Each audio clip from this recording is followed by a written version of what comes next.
Hey guys, I'm Cheryl with Off the Jacks, and I'm here today with Paul Crifasi, correct? Yes. And we're going to take a look at his rat rod. And I can tell you right now, this rat rod you have probably seen around Las Vegas. If you haven't seen it, there's a very good chance you've heard it.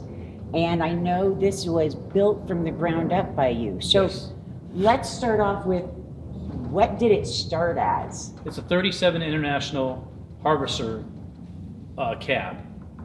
It was out at our mine site in Chloride, Arizona. All the bullet holes you see in it, everything was the way I picked it up, and it was pretty much a wreck. And I just saw a vision when I saw it, and I'm like, I want this thing. Talked to my miner buddy, and he goes, yeah, take it. You want to do something with it? And this is what it came out to be. And so did you know you wanted to build a rat rod with it? Yeah. Just full out rat rod? Yeah, my buddy Steve Darnell I watched one of his shows, and I've known him for 30 years. And I saw his show, and I'm like, God, I drag race, and I put more money into that thing. I went through tons of money. I mean, $80,000 motors, you blow them up in, less than 5 seconds.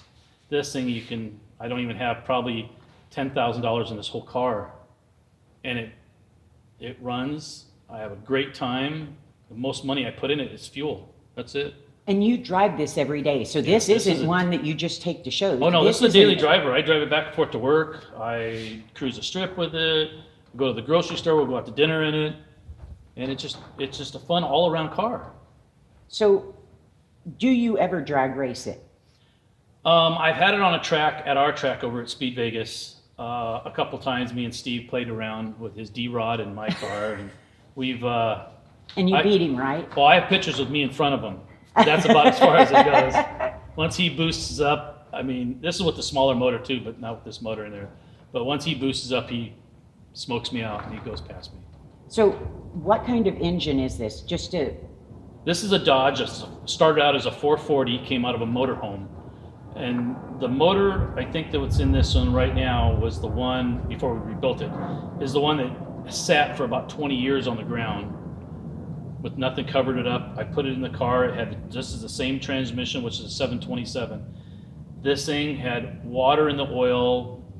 I mean, I just drained all the oil out, pumped some oil through it, slapped together, and fired the thing up, and it ran.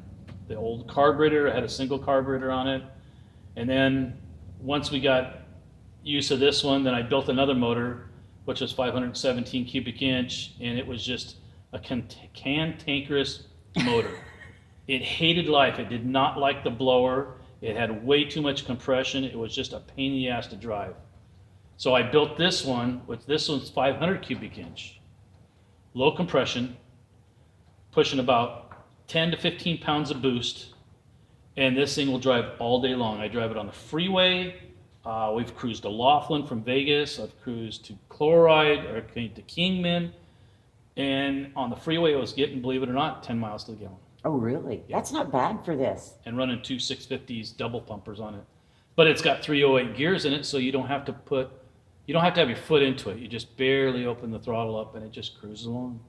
And now, since we are in Las Vegas and it gets over 110 here, it's been 110 all week, and Paul still drives this. So there's got to be something you've done with this that other hot rods haven't, because we see them pulled over on the side of the road, or they can't go out to car shows because they overheat. So right. Well, this thing, let's just back up a little bit. During the winter time, this thing will run 177 degrees all day long. During the summer, I'm between 185 and 190 all day long. It has 2 radiators in it. Okay. That's the key. This radiator right here is the main radiator, but once you focus in, you'll see that there's another radiator down at the bottom, which the water goes through this radiator, comes out of the bottom, goes to the secondary radiator, which is fanned, and then from there it goes back into the motor. So whatever water temperature's in the motor, it's like we just drove it this morning, we were running 185, 190. The water coming back out, which I got 3 water temperature gauges on this, so I can see what's in the motor, what's in this radiator, what's coming back out of this radiator, going back in the motor. Usually water coming back out, now mind you, this is like 190. Going back in the motor is like 95. You can't go wrong with that almost 100 degrees cooling from coming out of the motor and going back in the motor. Oh, yeah. So there's a couple other rats here in town that saw a way I'm doing this, and they're going to do the same thing. That's why I wanted to ask, because I know people have talked about it, and with going to shows, yeah, we've had tons of people say, I can't get my car out, I can't run in this heat, but yet I know you drive this. Well, that's all why I over. wanted something that is a daily driver where I can drive in the heat, where I can go anywhere I want to go. Go up the mountains, go down to the lake, cruise around the strip. And it's amazing because a lot of these cars, other hot rodders that have their cars, they sit there and idle and overheat. Yes. This thing is the weirdest thing because it sits there and idles and it runs cooler.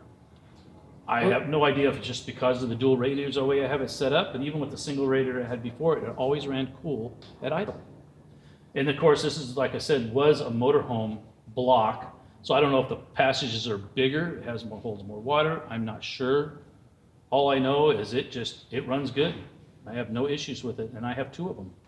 And now talking about your idling, because you live down the road from me and I hear you at this stoplight, your car has an idle, and I know we've got some audio for it, that it's got a rhythm to it. It's got a lope, and what it is, it's called a blower lope, and what it does is the fuel is getting into the blower, and it catches a gulp of air, and that's what makes it rev up. It leans, richens. So that's how you get that type of sound. And it's just a blower lope. That's it. See, and to me, I haven't ever heard one that sounds exactly like yours. Well, every motor's built different. Now, my buddy Jack Lindell with Frankenbug, he has a blowing 454, but his idle's up a little higher. He may have a different cam in his. And his idle is a lot higher. My idle just a little bit more, so it has that low. If I bring my idle up, it will idle straight. Now, normally in drag racing, you don't want a low, because if you stab the throttle too hard, it's going to get that gulp and it could backfire. And for drag racing, you want to have it up a little higher so it has enough time where when it grabs itself, it's not going to go and fall on its face and have the chances of backfiring and lifting the blower off the car.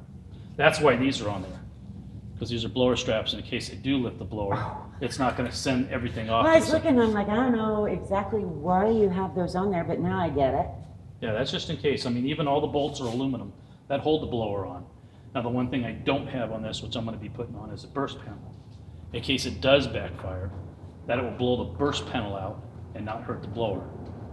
Yeah, you don't want pieces and parts flying. No, it's not fun. I've done it way too many times, and it's just, like I said, this thing has been such a kick in the ass just to cruise around, and it doesn't cost nothing. I mean, like I said, $5,000 maybe I have in this car.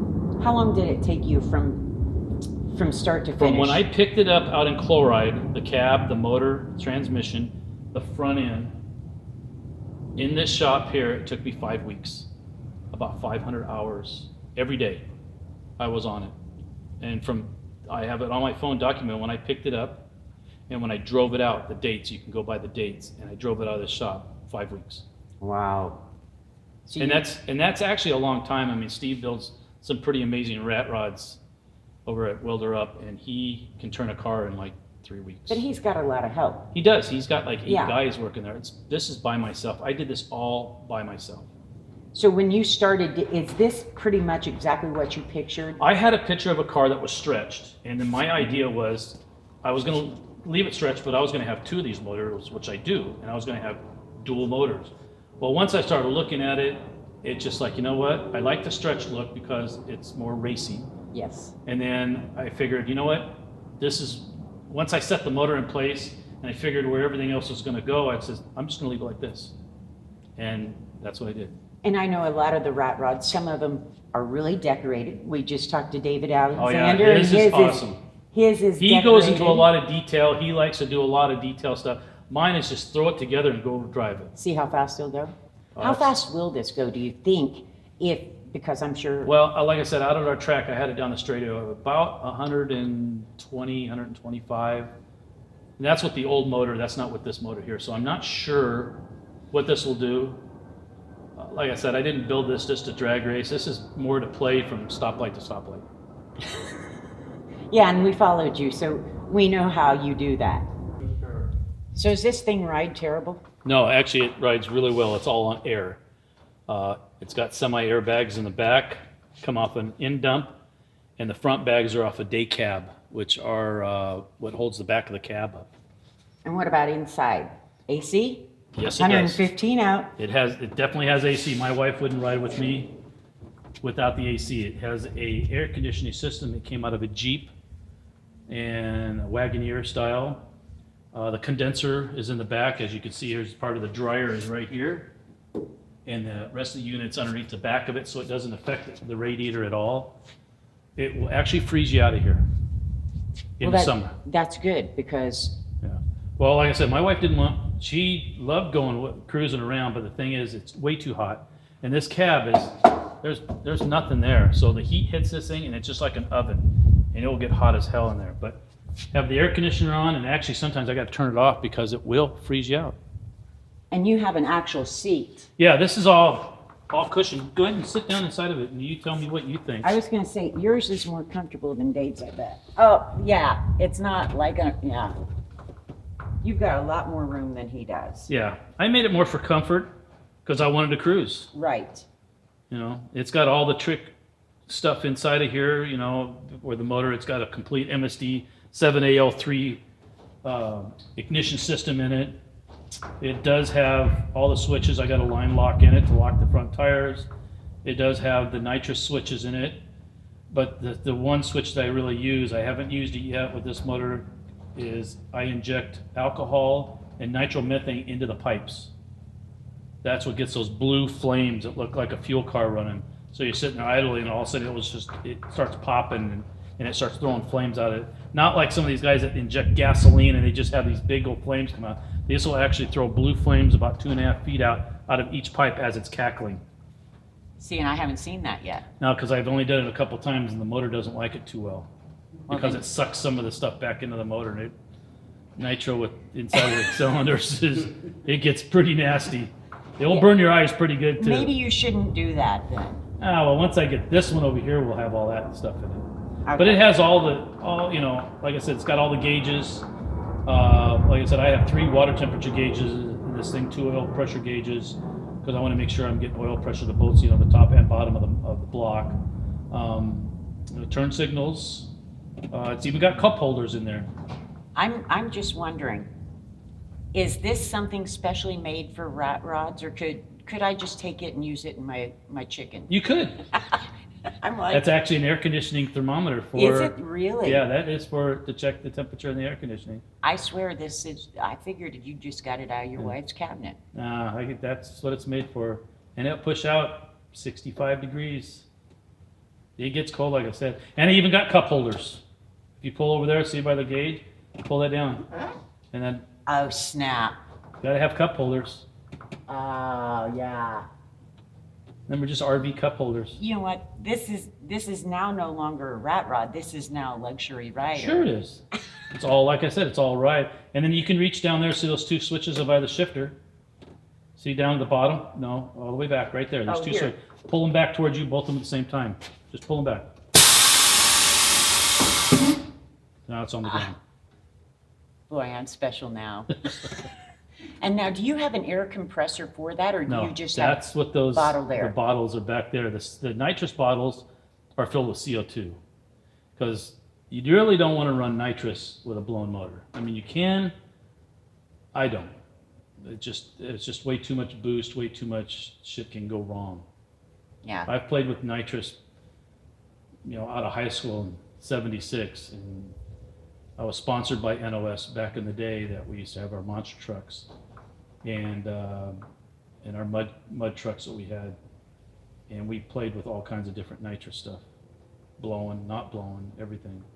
So Well, and the more things, if this is your daily driver, the more things you have on it, the more things that can go wrong, and you end up fixing it rather than Yeah. driving it. Well, I've had this. We drove out to Laughlin and got there and the blower locked up. I had to rebuild. I got pictures of it. It's funny as shit. Pulling the blower off, rebuilding the blower at the track or at the car show, and drove it back home. But if you're used to drag racing, then Yeah. you make 3-second run, and then you rebuild the whole entire car before you run again. Well, this So- blower that came off my daughter's dragster, which is sitting up on the wall back there, and it is a 1271 high helix, triple Teflon, and it will push out 30 pounds of boost. So I'm overdriving the blower probably 10% 10%. So that what that does is it just gives more boost into the motor, which gives it that extra little bark. So when you hit the throttle, it's more snappier. And you need that. Oh, you gotta have that. But that's why the windows are up, because we just got back and I had the air on.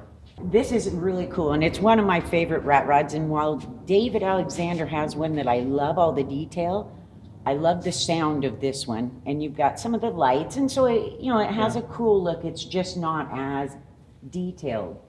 But this And is an ongoing project. This still hasn't stopped. Like I said, I just got done putting a roll cage in it. I have to finish the base parts of it, but it's all in. And it changes all the time. I mean, there's something I might not like it. I'll cut it off and I'll do something different. Well, I know you're- and my phone rings, and there we go. and I know you're building another one just for drag Yeah, racing. see, this one's called One Bad Rat. The other one I'm building is called Dragrat. So this one will just stay your everyday driver. This You may one- just upgrade, change things, but Right. it's not gonna. Yeah, I'm not gonna do much of this one. This is, to go to car shows with and cruise around and just, have a good time with. Where this other one is just, it's gonna be for drag racing, but I'm gonna make it streetable. So you will be able to take it out, I will drive the strip, I will drive on the strip, I will drive around with it. and the gas mileage will be. That one is injected, I'm not sure, so I have no idea until it could be worse. Because that one's gonna be run on alcohol, and it drinks a lot more fuel, or I may end up going E85 with a little bit of nitromethane and nitrous. It will have nitrous on it, because Yeah. it is just I'm injected. waiting for that one. Yeah, it's gonna be an RPM motor, it's gonna be pretty bad. Well, I love this rat rod. I know you guys will too. And I'm sure if you're at a show in Vegas, you're bound to see it. It's all over the place here. And if It's you, all over the world. well, that's true too. And the reason why you go online and you can find tons of pictures of this car is because when Paul's driving in it, everybody has time to get out their camera, because you can hear it blocks away. So they know something's coming and they're all ready. I watch him whenever he's pulling into shows. Right. People right. are out and they're going, where is it? And then here you come. Yeah. But I'm sure we will look again whenever you've made changes to this. And we're also going to be checking up on your drag car, because I can't wait to see It's how. in progress right now. That one's gonna take a little bit longer, because coming home, working 3-4 hours till 10, 11 o'clock at night. But a lot of times I'm sitting there looking at it, trying to figure out what I want to do, so I don't have to tear it apart And- like I'm doing now on a few things and then redoing it again. And that one has to be Steve Darnell, right? Oh, no, it's going to. Okay. I knew there was something to it. So thank you, Paul. You're welcome. Love Thank your you. car. You're a sweetheart. Be sure to subscribe. We've got more interviews coming up, and I'm sure you'll be seeing Paul's car again. Thanks.